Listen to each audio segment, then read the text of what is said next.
Hello students, this side Anuvrat. और आज जो लेक्चर है वो पॉलिटिकल साइंस का है, 11th क्लास का। और टॉपिक है rights, chapter number 2 Indian constitution at work की बुक से, और पार्ट 3 है। और आज ये चैप्टर आपका ख़त्म हो जाएगा। ठीक है जी। थोड़ा एकदम मीडियोकर सा चैप्टर है, ना ज़्यादा लंबा ना ज़्यादा छोटा, लेकिन ढंग से समझेंगे क्योंकि सबसे ज़्यादा कन्फ्यूजिंग पॉइंट होते हैं ये। खैर, बिना किसी टाइम को वेस्ट करे अपने सीधे पॉइंट पे आते हैं। सबसे पहले लेते हैं डीपीएसपी। ये लिखा हुआ है डीपीएसपी, इसका मतलब होता है directive principle of state policy. ठीक है। एक मोटे तौर पे कहूँ तो ऐसे प्रिंसिपल, ऐसे डायरेक्टिव्स जो स्टेट के पास होते हैं, अगर स्टेट चाहे तो इन डायरेक्टिव्स और इन पॉलिसीज़ को लागू कर सकती है, और अगर नहीं चाहे तो लागू नहीं कर सकती। ठीक है जी। ये स्टेट के अपने डिस्क्रिशन पावर पे, यानी स्टेट के अपनी मर्जी पे होता है ये पॉलिसी कि इम्प्लीमेंट करे या ना करे। ठीक है जी। इसमें कुछ पॉइंट्स मैंने ऐड किए हैं, उसको हम देखेंगे। सबसे पहला पॉइंट है चैलेंजेस। ये लिखा चैलेंजेस, पहला पॉइंट। इसको थोड़ा सा समझें कि जिस वक्त देश आज़ाद होता है उस वक्त अलग अलग किस्म के या अलग अलग कम्युनिटी के लोग होते हैं जिनकी वजह से देश आज़ाद होता है। एक भी देश में कम्युनिटी ऐसी नहीं होती जिसने हमारे इंडिपेंडेंस के लिए कोशिश नहीं की, जिसने इंडियन फ्रीडम स्ट्रगल में पार्ट नहीं लिया। उसमें दलित्स भी थे, उसमें अदर बैकवर्ड क्लासेस भी थी। मतलब पॉइंट टू पॉइंट समाज का हर वो हिस्सा जुड़ा हुआ था जो छोटे से छोटे तबका है। तो फिर जब देश आज़ाद होता है तो उनसे जो वादे किए गए कि भाई इस तरह की सोसाइटी बनेगी, आपको इस तरीके से फ़ायदे होंगे, वो पूरे होने चाहिए थे। ठीक है। उसको देखते हुए ध्यान से, जब हमारा देश आज़ाद होता है तो हमें तो ये पता ही था पहले से कि हमारे यहाँ कास्टिज़म बहुत है, सोशल इनइक्वलिटीज़ बहुत हैं, अपने आप में बहुत ज़्यादा प्रॉब्लम से घिरे हुए थे। तो दो सबसे बड़ी जो चैलेंज बने हमारे लिए वो था इक्वलिटी और वेलबींग ऑफ द सिटीज़न। एक तो समानता समानता कि हर कोई बिल्कुल इक्वल हो, और दूसरा इक्वल तो हो, साथ में उसका अपना तरक्की भी होता है, उसका वेलबींग। ठीक है जी। उसका फ़ायदा होना चाहिए सोसाइटी में। तो सबसे पहले ये चैलेंजेस थे। ठीक है। और ये एकदम से इन चैलेंजेस पे अगर एक्ट करती गवर्नमेंट तो देश में आग लग जाती, क्योंकि ट्रांजिशन स्टेज में था देश, एकदम से चेंज नहीं हो सकता था, धीरे धीरे चेंज हुआ। खैर, सेकंड पॉइंट पे हम आते हैं। सेकंड पॉइंट है पॉलिसी डायरेक्शंस। तो क्या किया इसने, क्या किया मतलब कि गवर्नमेंट ने उस वक्त में जब कॉन्स्टिट्यूशन बन रहा था, कॉन्स्टिट्यूंट असेंबली में कुछ सर्टेन पॉलिसीज़ को एंट्री दी गई हमारे कॉन्स्टिट्यूशन में। ठीक है। और ये पॉलिसीज़ क्यों एंट्री दी गई? ताकि ये जो चैलेंजेस हमारे सामने आए इक्वलिटी के, वेलबींग ऑफ द सिटीज़न के, ये ख़त्म किए जा सकें धीरे धीरे। तो कुछ अधिकार स्टेट के पास दे दिए कॉन्स्टिट्यूशन के अंदर। जब कॉन्स्टिट्यूंट असेंबली बैठी थी तो इस पर जब बहस हुआ तो ये पॉलिसी डायरेक्शन को कॉन्स्टिट्यूशन में लिख दिया गया। और इन पॉलिसी डायरेक्शन को जब लिखने के बाद स्टेट गवर्नमेंट को ये पावर दी गई कि इसमें लिखी हुई बातें अगर आप अपने राज्य में इम्प्लीमेंट करना चाहते हो तो कर सकते हो, नहीं करना चाहते तो नहीं करो, कोई दिक्कत नहीं। ठीक है जी। ये डायरेक्शंस थे। और चाहते क्या थे जो जिन्होंने हमारा कॉन्स्टिट्यूशन बनाया, या जो गवर्नमेंट हमारी थी उस वक्त कांग्रेस की गवर्नमेंट, तो चाहते ये थे कि ये डायरेक्टिव, ये जो डीपीएसपी है, स्टेट पॉलिसीज़ हैं, पॉलिसी डायरेक्शन है, ऐसे ना हो जाए कि सरकार पे एकदम से बड़ा बाधित हो जाए, मैंडेटरी हो जाए कि सरकार को तो ऐसा करना ही है। ठीक है। वो ये भी नहीं चाहते थे कि बाउंड ना हो इसके द्वारा। समझ में आई बात? ये होगा दूसरा पॉइंट। ठीक है। तीसरा आता है लीगली एनफोर्सेबल है कि नहीं है।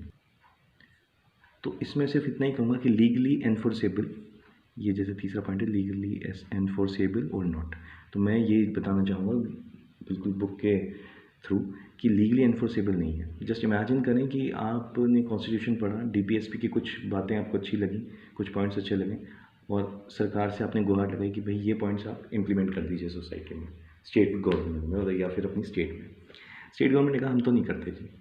तो you don't have a right as a citizen to approach a supreme court. आप सुप्रीम कोर्ट या किसी भी कोर्ट में जाके अप्रोच नहीं कर सकते कि जी मेरी बात ये नहीं मान रहे। ये टोटल डिस्क्रिशन पावर स्टेट को दिया गया है। ठीक है जी। ये लीगली एनफोर्सेबल नहीं है। जैसे फंडामेंटल राइट लीगली एनफोर्सेबल है कि फंडामेंटल राइट के लिए आप सीधा सुप्रीम कोर्ट जा सकते हो, ऐसा डीपीएसपी में प्रावधान नहीं है। ध्यान रखिएगा, थोड़ा फ़र्क है ये।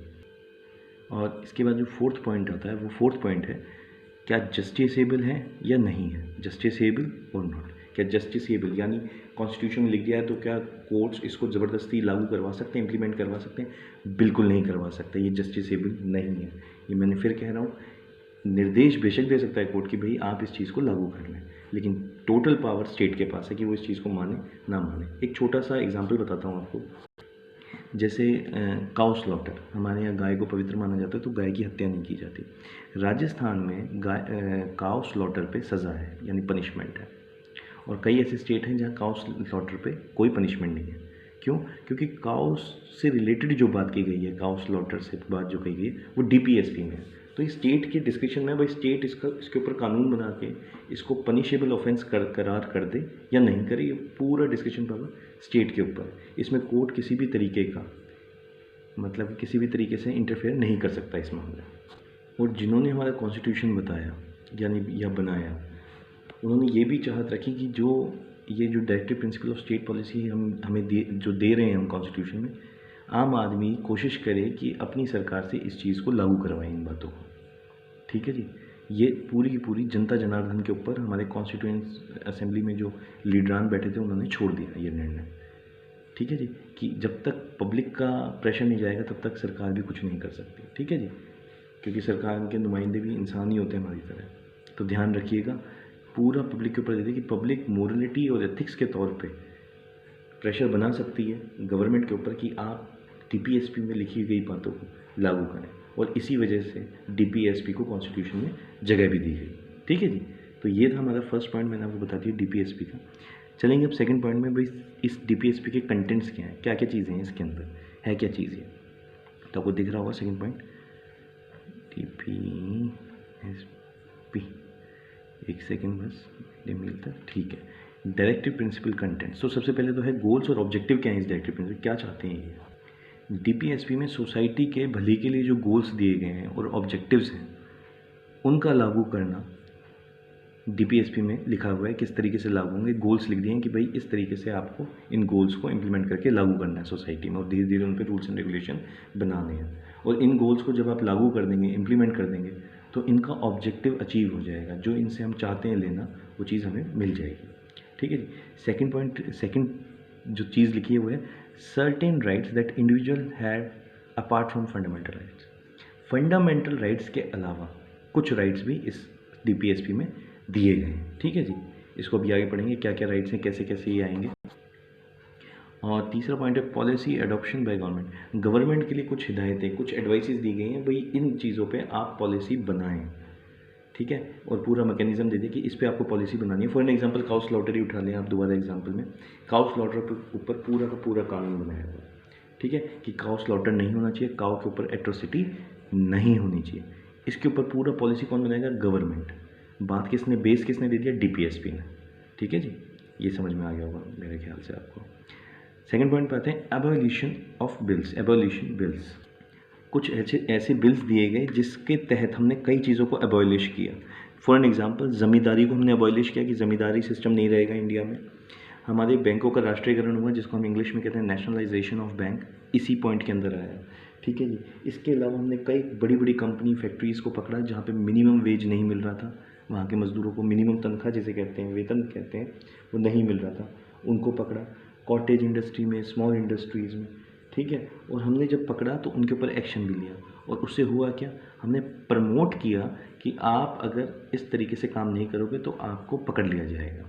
और wellbeing of the individual and wellbeing of the society को बिल्कुल से पूरी तरीके से कंट्रोल किया गया, पहला। दूसरा, रिजर्वेशन के ऊपर भी बात होती है यहाँ पे कि रिजर्वेशन को भी लाया गया अपलिफ्टमेंट के लिए, किसके लिए, शेड्यूल कास्ट के लिए। ठीक है, अगर हिस्ट्री में आप जाएंगे तो शेड्यूल कास्ट अकॉर्डिंग टू वर्ण सिस्टम तो 5वां वर्ण है चंडाला। ठीक है, उसमें जाएंगे। तो इस तरीके से मतलब कि शेड्यूल कास्टों के लिए भी और शेड्यूल ट्राइब्स के लिए भी प्रोविजंस बनाए गए, और प्रोविजंस डीपीएसपी के तहत ही है। ठीक है जी, और आगे क्या होता है, जब इस तरीके से वेलफेयर पॉलिसीज़ बनती हैं तो हम आगे देखते हैं, जब धीरे धीरे टाइम बीतता है, आज़ादी के बाद हम अपने देश को और डेवलपमेंट की तरफ ले जाते हैं, तो हमारे देश में डीपीएसपी की वजह से काफ़ी चीज़ें आती हैं, जैसे right to education, article number 21A, ये ओनली बिकॉज ऑफ एजुकेशन। ये डीपीएसपी का एक पॉइंट है कि एजुकेशन हर किसी को मिलनी चाहिए, उस पॉइंट को हमने फंडामेंटल राइट में डाल दिया। फॉर्मेशन ऑफ पंचायती राज, पंचायती राज बन गया 73rd एंड 74th अमेंडमेंट के थ्रू। ठीक है जी, और पंचायती राज हमारे सामने आज गांव में बहुत अच्छी स्थिति चलती है। हम अपनी लोकल सेल्फ गवर्नमेंट बना लेते हैं, ज़रूरी नहीं कि आपको सेंटर में जाके पीएम के सामने जी हमारे साथ ऐसा कर दिया ऐसा कर दिया। सबसे पहले आप अपनी पंचायत में जाएंगे तो एक सिस्टम दे दिया वेलफेयर के लिए, ठीक है। और partial right to work under employment guarantee programme. और फिर जैसे आपको पता है एक बीच में एक प्रोग्राम लॉन्च हुआ था मनरेगा, Mahatma Gandhi national rural employment guarantee act. एक गारंटी एक्ट दे दे कि आपको काम तो मिलेगा ही मिलेगा और उस काम के बदले आपको इतना पैसा मिलेगा ही मिलेगा। और साथ में सबसे बड़ी चीज़ मिड डे मील। बच्चे आते हैं खाने, माँ बाप चाहे उन बच्चों को कैसे भी करें, खाने की सबसे बड़ी जिम्मेदारी भाई पेट कैसे भरे। तो पढ़ने भेजो तो पढ़ने के साथ साथ खाना भी मिल रहा, तो इस वजह से भी थोड़ा लालच हो जाता है गरीब माँ बाप को। तो बहुत बड़े पैमाने पे वेलफेयर सोचते हैं। और ये जितने पॉइंट्स हैं, जितना भी मैंने आपको बताया, ये सारे के सारे पॉइंट्स डीपीएसपी के थ्रू ही आए। डीपीएसपी को आप पढ़िएगा, ये है आर्टिकल नंबर 51। ध्यान रखिएगा, आर्टिकल नंबर 51 मैंने लिखा नहीं है, लेकिन कॉन्स्टिट्यूशन के हिसाब से आर्टिकल नंबर 51, ठीक है जी। ये सारे के सारे पॉइंट्स मैंने यहाँ डिस्कस कर दिए, एक एक चीज़ आपको बोल दी मैंने। अब सिर्फ पेन से आपको सिग्निफाई नहीं किया कि ये पॉइंट डिस्कस कर रहा हूँ, ये पॉइंट, लेकिन सारे हो गए, मिड डे मील तक हम पहुँच गए। खैर, जो इसमें लास्ट पॉइंट है, लास्ट पॉइंट इसमें चलेगा relationship between fundamental rights and directive principle of state policies. और इसको मैं भी बताता हूँ, थोड़ा इसको आगे ऊपर कर दूँ। खैर, ये सबसे मज़ेदार है और इसमें इंफॉर्मेशन भी बहुत ज़्यादा है, तो ध्यान सुनिएगा। पहली बात तो आप ये समझ लीजिए कि फंडामेंटल राइट्स और डीपीएसपी एक दूसरे के कॉम्प्लीमेंट्री है। जब आप इन दोनों को पढ़ेंगे ना तो आपको थोड़ा सा ऐसा लगेगा यार सब कुछ सिमिलर ही सी तो बातें हैं, सब कुछ सेम ही है, सिमिलर बातें लिखी हुई हैं, ऐसे क्या डिफरेंट लिख दिया इनमें, तो बड़े सिमिलर से लगेंगे, लेकिन हाँ कुछ फ़र्क है। और फ़र्क क्या है वो मैं आपको बताता हूँ। फॉर एग्जांपल जो फंडामेंटल राइट्स हैं, ये सेकंड पॉइंट, ये बने हुए हैं इंडिविजुअल के राइट्स को प्रोटेक्ट करने के लिए, कि अगर एक भी फंडामेंटल राइट हर्ट होता है किसी इंडिविजुअल का, वो सीधा चले जाएगा कहाँ, सुप्रीम कोर्ट, आर्टिकल नंबर 32 के तहत और आर्टिकल नंबर 13 के तहत, ये ध्यान रखिएगा। तो फंडामेंटल राइट थोड़ा ज़्यादा पावर रखता है। और दूसरे शब्दों में कहूँ तो फंडामेंटल जो राइट है वो रिस्ट्रेन लगाता है, एक रोक लगाता है गवर्नमेंट की अथॉरिटी पे। गवर्नमेंट कई बार कहते हैं ना भाई मार दो इसको, कुर्बान कर दो, कोई बात नहीं, 100 में से एक मर जाता है, कोई दिक्कत नहीं, मार दो, ठीक है। इस तरह के एटीट्यूड पे, ऑटोक्रेटिक और अथॉरिटेरियन टाइप के रवैये पे फंडामेंटल राइट्स रोक लगाते हैं, ठीक है जी। ये बहुत बड़ी ताकत है एक आम आदमी के पास। और अगर हम डीपीएसपी की बात करें तो डीपीएसपी को अगर एक फ़लसफ़ियाना अंदाज में कहूँ या एक मजाक के तौर पे कहूँ तो ये गवर्नमेंट को सीधा एक तरीके से एक्सटॉर्ट करता है, जैसे कहते हैं ना एक्सटॉर्शन मनी भेज दे भाई, तो इस तरीके से डीपीएसपी गवर्नमेंट को एक्सटॉर्ट करता है, भाई ये चीज़ें तुम्हें पूरी करनी है, नहीं तो गवर्नमेंट तुम्हारी किस काम की, वेलफेयर ही जब नहीं सोचोगे।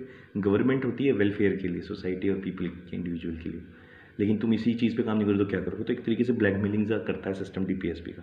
ये थोड़ा समझाने के तौर पे मैंने आपको कहा था कि, और ऑफिशियल वे में, कि ऐसी चीज़ें जिस पे गवर्नमेंट को कानून बनाने के लिए प्रेरित किया जाता है वो डीपीएसपी होता है, ठीक है जी। और एक छोटे से एग्जांपल से मैं इसमें थोड़ा सा एक लाइन में डिफरेंस थोड़ा सा और बता देता हूँ। फंडामेंटल राइट होता है इंडिविजुअल की प्रोटेक्शन के लिए, ठीक है, कि एक आम आदमी के साथ कुछ गलत होता है तो वो जाता है कोर्ट में।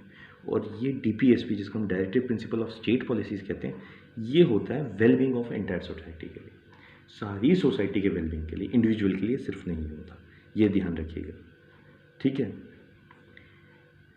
और सीधे से अगर हम कभी बात करते हैं इस बारे में कि डीपीएसपी में और सब में किसी तरह का कोई कॉन्फ्लिक्ट नहीं है राइट्स में फंडामेंटल, तो ये गलत है। अगर हम आज़ादी के बाद का वक्त देखें तो कई कॉन्फ्लिक्ट्स हैं, उन कॉन्फ्लिक्ट्स को आप ज़रा ध्यान सुनिएगा। ये जो मैं आपको बताने जा रहा हूँ धीरे धीरे, यहाँ से थोड़ा सिविल सर्विसेज वाला मटेरियल भी आ जाता है अपनी बुक के थ्रू, तो पकड़ के रखिएगा। ये वाला पॉइंट है third last, conflict between DPSP and rights, fundamental rights, ठीक है। अब कॉन्फ्लिक्ट क्या होता है, कई बार डीपीएसपी में कुछ ऐसी चीज़ें हो जाती हैं launch welfare of the society को देखते हुए कि वो सीधा जाके किससे भिड़ जाते हैं, किससे लड़ जाते हैं, फंडामेंटल राइट्स से। फॉर एग्जांपल, अगर मैंने आपको पहला चैप्टर पढ़ाया है, अगर क्या मैंने पढ़ाया ही, माफ़ कीजिएगा मैं थोड़ा ज़बान से फिसल गया, उसमें मैंने आपको बताया कि हमारे फंडामेंटल राइट्स पहले 7 हुआ करते थे, 7 फंडामेंटल राइट्स थे, लेकिन वो हट के हो गए 6, ठीक है। जो 7वां फंडामेंटल राइट था यानी 7th फंडामेंटल राइट था, वो राइट टू प्रॉपर्टी था, ठीक है।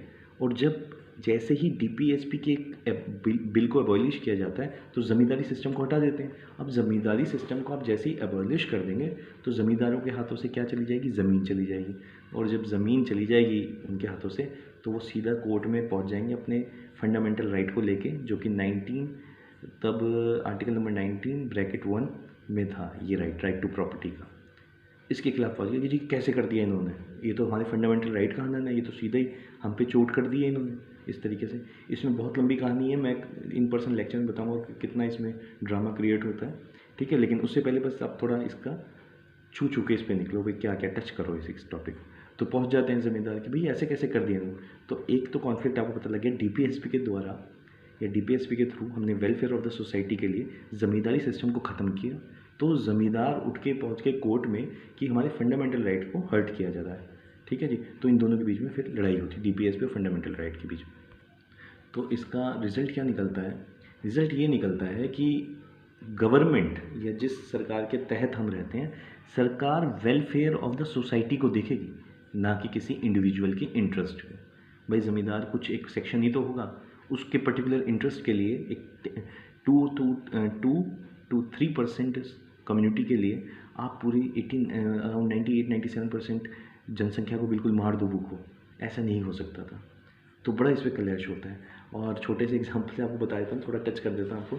ये सबसे बड़ी अभी तक की लड़ाई है एग्जीक्यूटिव और जुडिशरी के बीच में। We are having 4 pillars of democracy, executive, judiciary, legislature and media. तो मीडिया को हम भूल जाते हैं। अगर हम बात करें इन तीनों का, एग्जीक्यूटिव और जुडिशरी के बीच में बहुत ज़बरदस्त ताकत है, मतलब इनमें बड़ा स्ट्रगल होता है, हसल टसल होता है। जैसे मैं छोटे से एग्जांपल से बता रहा हूँ, ध्यान सुनिएगा, मज़ा आएगा आपको। सुप्रीम कोर्ट कहता है कि फंडामेंटल राइट सैक्रेड हैं, इनको छुआ नहीं जा सकता, इनको चेंज नहीं किया जा सकता। और एग्जीक्यूटिव कहते हैं कि जब ये fundamental rights welfare of the society के आड़े आते हैं तो इनको एब्रिज किया जा सकता है, इनको चेंज किया जा सकता है। ऐसा नहीं है कि इनको चेंज नहीं किया जा सकता, इनको बिल्कुल चेंज किया जा सकता है। आप 2-3% के लिए पूरी जनसंख्या को सज़ा नहीं दे सकते हो। तो ये बहुत बड़ा टसल है, ठीक है। बताऊँगा इसमें क्या क्या होता है, बड़ा मज़ेदार इसके ऊपर एक पूरा लेक्चर बनता है, वो मैं बताऊँगा आपको धीरे धीरे, ठीक है जी। तो बड़ा इसका फंडामेंटल राइट को इम्पोर्टेंट तो मानते हैं, हर कोई मानता है, लेकिन ये नहीं, इसका मतलब ये नहीं कि वो वेलफेयर ऑफ द सोसाइटी को रोक दे, ठीक है जी। और फिर इसके आगे क्या होता है, और इसमें आप आइए देखिए, सोसाइटल नीड्स मैंने लिख दिया, societal needs is greater than individual rights, ठीक है। ये इसी का मतलब जो टसल मैंने आपको बताया। और इसके बाद ना जो मैं आपको बात बताना चाह रहा हूँ, ये पूरी की पूरी बात बिल्कुल एक्सप्लेनेटरी तरीके से आएगी चैप्टर नंबर 9 में, ध्यान रखिएगा, इसी बुक के चैप्टर नंबर 9 में। लेकिन उससे पहले थोड़ा सा इसका हिंट ले लें। लास्ट पॉइंट है बेसिक, ये लिखा हुआ है ये basic structure of doctrine, Kesavananda Bharati case. अब जब अब क्या हो गया, एग्जीक्यूटिव और इसके बीच में जब बात हुई जुडिशरी के बीच में, तो अब लेजिस्लेचर भी कूद गया, ठीक है जी। लेजिस्लेचर ही कहते हैं, लेजिस्लेचर मतलब होता है हमारी पार्लियामेंट, ठीक है जी। तो लेजिस्लेचर कूद गया, बीच में आ गया लड़ाई के इन दोनों के, और यूं कहा कि भाई तुम्हारे पास तो पावर है ही है और लेजिस्लेचर के पास भी पावर है। लेजिस्लेचर पावर यानी हम जो लोग हैं जो बैठते हैं पार्लियामेंट में, हम कॉन्स्टिट्यूशन का कोई भी पार्ट, कोई भी हिस्सा बदल सकते हैं। अमेंडमेंट को लेके ये इनमें जंग छिड़ जाती है, एक लड़ाई हो जाती है। तो ये बहुत बड़ा मुद्दा बनता है। इसमें होता क्या है आगे, जब इनमें जंग छिड़ जाती है कि भाई अमेंड कुछ भी कर सकते हैं, लेकिन फिर कोर्ट कहता है कि नहीं। फिर एक केशवानंद भारती केस बहुत इंपॉर्टेंट है, अगर आपके पास टाइम हो और आपको इंटरेस्ट आया हो इस लेक्चर में, तो केशवानंद भारती केस को आप गूगल करिएगा, कुछ देखिएगा उसके बारे में। तो केशवानंद भारती केस होता है वर्सेस यूनियन ऑफ इंडिया, ऐसे करके है। तो इस केस में एक चीज़ बिल्कुल क्लियर कर देता है कोर्ट कि हाँ, पार्लियामेंट अमेंडमेंट कर सकता है कॉन्स्टिट्यूशन में आर्टिकल नंबर 368 के थ्रू, बट कॉन्स्टिट्यूशन के कुछ पार्ट्स ऐसे हैं जो कि बिल्कुल इस कॉन्स्टिट्यूशन की सोल है, जिसको हम कहते हैं बेसिक स्ट्रक्चर। ये लास्ट वाला point, basic structure of doctrine, ये जो लास्ट वाला पॉइंट है, ये कहा जाता है इनके साथ पार्लियामेंट भी छेड़खानी नहीं कर सकती, चाहे कुछ भी पास हो जाए पार्लियामेंट में, ठीक है। तो बेसिक स्ट्रक्चर डॉक्ट्राइन में फंडामेंटल राइट आते हैं और बहुत स्ट्रांगली आते हैं। कोर्ट कभी भी इसमें, कभी कोई सरकार अगर इंटरफेयर करती है फंडामेंटल राइट्स के साथ, तो कोर्ट यानी जुडिशरी हमारी जो है बिल्कुल लड़ जाती है, ठीक है। They are the protector of the constitution and justice in the country, so they have a sole authority in the official manner, okay. So so इसके साथ तो ये लेक्चर ख़त्म होता है। आई होप आज का लेक्चर वाकई में अच्छा लगा होगा, इन्फॉर्मेशन काफ़ी मिली होगी। ठीक है जी, और परसों मैं फिर अब नेक्स्ट चैप्टर स्टार्ट करेंगे। लेकिन जो बिल्कुल लास्ट वाला पॉइंट जो मैंने आपको बताया ना, केशव नंदा भारती वाला, इसको अपनी तरीके से भी एक बारी देखिएगा, ज़रूर सर्च कीजिएगा। बाकी इसके बारे में पूरा का पूरा जो एक्सप्लेनेटरी बनेगा इसके पीछे, केशव नंदा भारती, गोलकनाथ केस, इस तरह से ये चैप्टर नंबर 9 में। ठीक है, मिनर्वा मिल्स केस, बहुत सारे केसेस आएंगे। ठीक है जी, थैंक यू सो मच। अगर आपको ये लेक्चर अच्छा लगा हो तो प्लीज़ सब्सक्राइब करते हैं, बड़ी मेहरबानी। Thank you.